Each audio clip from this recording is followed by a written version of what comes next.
gesels oor die redes hoekom die ete misluk. Rede nommer 4, geen ondersteuningsraamwerk.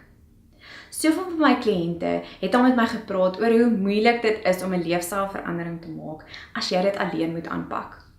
Dit is werklik so dat dit soms voel asof 'n leefstylverandering 'n gemeenskapsprojek moet wees. Dit is juis hoekom dit so wonderlik is dat die Finesse 100 dae uitdaging, jy kan deelneem of saam met jou vriendin of saam met jou man en jy kan iemand kry om saam met jou hierdie pad aan te pak.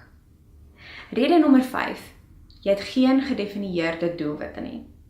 Dit is ongelooflik belangrik om jou doelwitte te definieer, sodat jy presies weet watse doelwitte jy wil bereik en waar jy uiteindelik wil uitkom.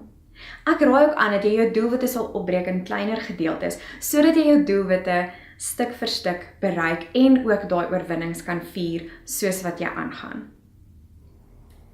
Die 6ste punt is geen aanspreeklikheid. Kry iemand om jou aanspreeklik te hou.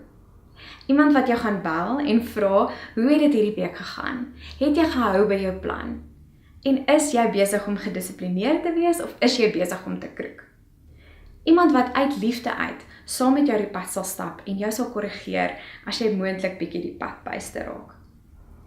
Die 7de rede is dat ons nie genoeg beplan nie. Daar is 'n Engelse gesegde, failing to plan is planning to fail.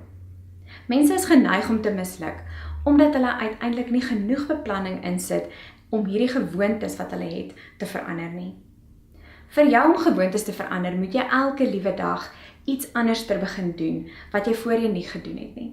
As dit beteken jy met jou oefenklere die aand voor die tyd in jou oefensak sit, sodat jy weet jy gaan na die volgende dag pak, of jou kosbliksakkies die vorige aand reg sit, dan moet jy dit eerder doen, want beplanning sal maak dat jy dit of reg kry, of dat jy faal.